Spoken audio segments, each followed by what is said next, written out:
Welcome to Manimekalai kitchen. இன்றைக்கி நம்ம இந்த வீடியோவில் என்ன பார்க்க போகிறோன்னா, பச்சை மொச்சையோட சிக்கன் சேர்த்து ஒரு நல்ல குழம்பு எப்படி செய்யலான்னு பார்க்கலாங்க.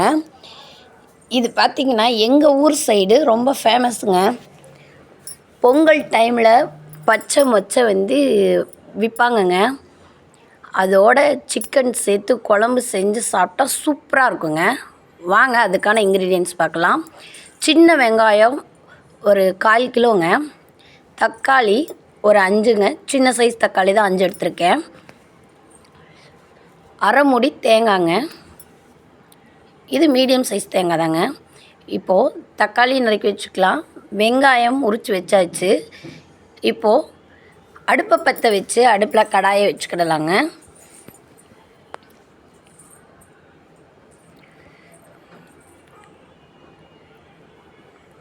கடாய் நல்லா சூடானதும் லைட்டாக எண்ணெய் விட்டுக்கலாம். ஒரு 1/2 ஸ்பூன் எண்ணெய் விட்டுக்கலாங்க, போதும், அதிகமாக எண்ணெய் தேவையில்லை. நம்ம இப்போ வணக்க தான் போகிறோம், மசாலா அரைக்கிறதுக்கு வணக்க போகிறோம். ஸோ கொஞ்சம் எண்ணெய் போதும். ஒரு பட்டை, சின்ன பட்டை போதுங்க. அதோட வெங்காயம், உரித்து வச்ச வெங்காயம் நல்லா வணக்கி விட்டுக்கலாங்க. வெங்காயம் செவந்து வரட்டும், அது வரைக்கும் வணக்கி விட்டுக்கலாம்.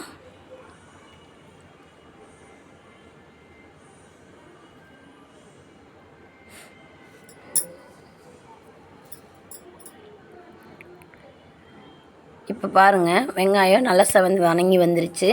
இப்போ தக்காளி சேர்த்துக்கலாங்க.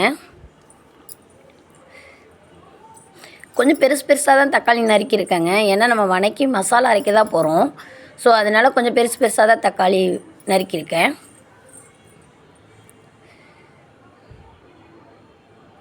வணங்கட்டும். வணங்கும் போதே எங்கள் வீட்டில் அரைச்சி வச்ச சிக்கன் மசாலா தூள் இருக்குங்க, 2 ஸ்பூன் சேர்த்துக்கிட்டேன். சேர்த்து வணக்கி விடலாங்க.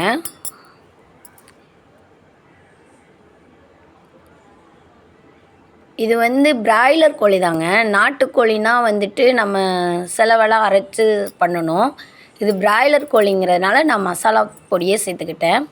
பச்சை கருவேப்பிலை எப்போவுமே பார்த்திங்கன்னா ஒரு மசாலா ரெடி பண்ணும்போது பச்சை கருவேப்பிலை போட்டு வணக்கி மசாலா அரைச்சோம்னா அந்த ஃப்ளேவரே சூப்பராக இருக்குங்க. வணக்கும் போதே ஃப்ளேவர் சூப்பராக இருக்கும். வணக்கியாச்சுங்க. கடைசியாக துருவி வச்ச தேங்காயை சேர்த்துக்கலாம்.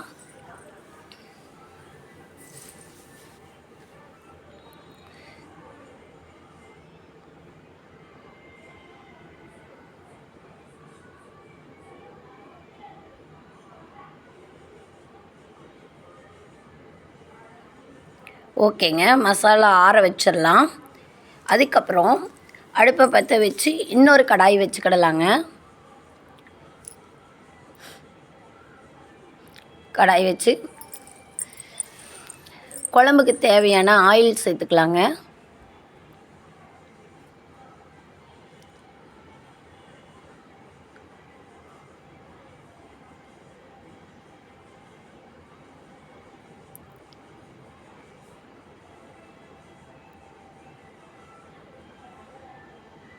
ஆயில் சேர்த்து ஒரு பட்டை,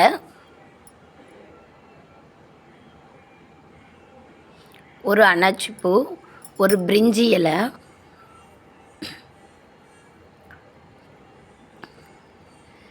அது நல்லா பொரிஞ்சிட்டுங்க.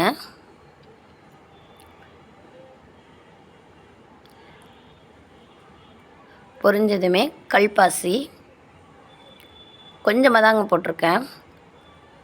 இப்போ கருவேப்பிலை சேர்த்துடலாம்.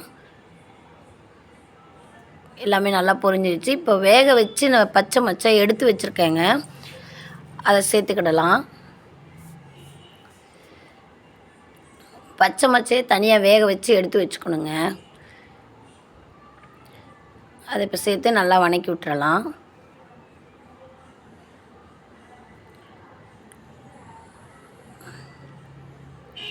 இப்போ சிக்கன் சேர்த்துக்கலாம்.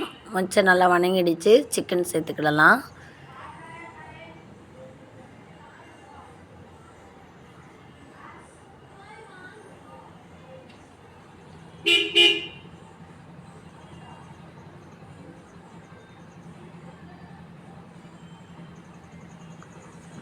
சிக்கனும் பச்சை மொச்சையும் நல்லா வணங்கட்டும். வணங்கினதுக்கப்புறம் இஞ்சி பூண்டு பேஸ்ட்டு கொஞ்சமாக சேர்த்துக்கலாம், ரொம்ப சேர்க்க தேவையில்லைங்க. ஃப்ளேவருக்கு தான் சேர்க்குறோம். ஏன்னா ஆல்ரெடி பிராய்லரும் சீக்கிரமாக வேகக்கூடிய கறி தான். மொச்சையும் நம்ம வேக வச்சு தனியாக எடுத்து வச்சுருக்கோம். ஸோ லைட்டாக ஃப்ளேவருக்கு மட்டும் ஒரு ஸ்பூனு இஞ்சி பூண்டு பேஸ்ட்டு சேர்த்துருக்கேன். நல்லா இப்போ பாருங்கள் நல்லா வணங்கிருச்சு. இப்போ அரைச்சி வச்ச மசாலாவை சேர்த்துடலாம்.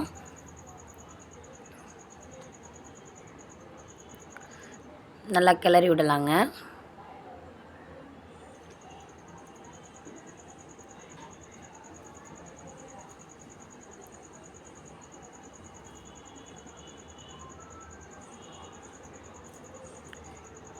மசாலா நல்லா ஒரு கொதி வந்துருச்சுங்க. இப்போ வந்துட்டு மிளகாத்தூள் 2 ஸ்பூன் சேர்த்துருக்கேங்க.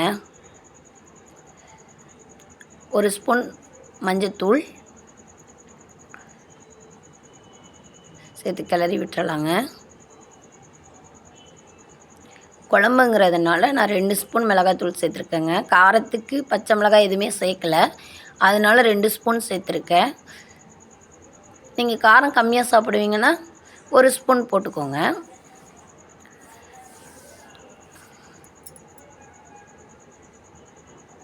இப்போ மல்லித்தூள் சேர்த்துக்கலாங்க. 3 ஸ்பூன் மல்லித்தூள் சேர்த்துருக்கேங்க. நல்லா கிளறி விட்டுக்கலாம்.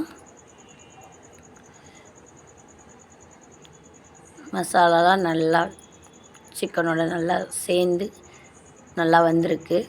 இப்போது குழம்புக்கு தேவையான தண்ணி சேர்த்துக்கலாங்க.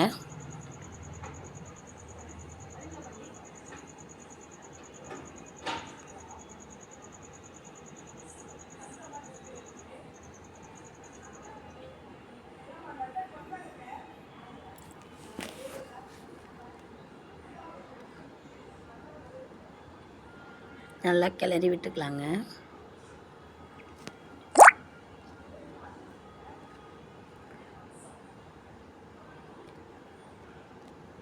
ஓகே, எல்லாமே ரெடி ஆயிடுச்சு. இப்போ வந்து நம்ம உப்பு சேர்த்துக்கலாங்க. குழம்புக்கு தேவையான அளவு உப்பு சேர்த்துக்கலாம்.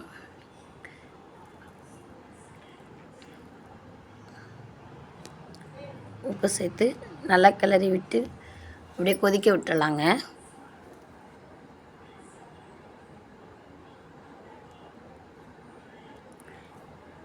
பாருங்கள் நல்லா கொதிஞ்சு வந்துருச்சு. எண்ணெயெல்லாம் நல்லா பிரிஞ்சு வந்துருச்சு. சிக்கன் ஆல்ரெடி நம்ம பாயில் ஆகிடுச்சு. மொச்சையும் தனியாக நம்ம வேக வச்சு தான் வச்சுருக்கோம். இப்போ குழம்பு தயாராகிடுச்சுங்க. மேலே இப்போ மல்லித்தழை தூவிடலாம்.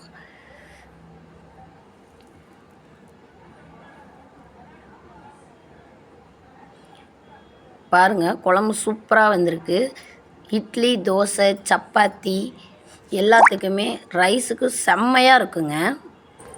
நீங்களும் வீட்டில் செஞ்சு பாருங்கள். டேஸ்ட் எப்படி இருக்குன்னு கண்டிப்பாக கமெண்டில் சொல்லுங்கள்.